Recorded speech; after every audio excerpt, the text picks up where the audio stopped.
আমি দুটো শরীরকে আলাদা করে খুঁজেছি, পাইনি। গাঢ় আলিঙ্গনে তারা পরস্পর মিলেমিশে এক। আবেগ বা আশ্লেষের কোনো শব্দ শোনা যায় কিনা ভেবে কান পেতেছিলুম, কিন্তু শুনিনি। তাদের সমস্ত আবেগ প্রগাঢ় দীপ্তিতে শব্দহীন।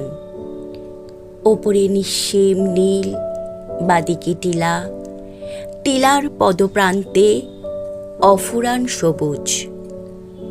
এই পটভূমিকায় নারী কাসাই তার পুরুষ দ্বারকেশ্বরকে অনেক অনেক দিন আগে আঁকড়ে ধরেছিল, আজও ছাড়েনি।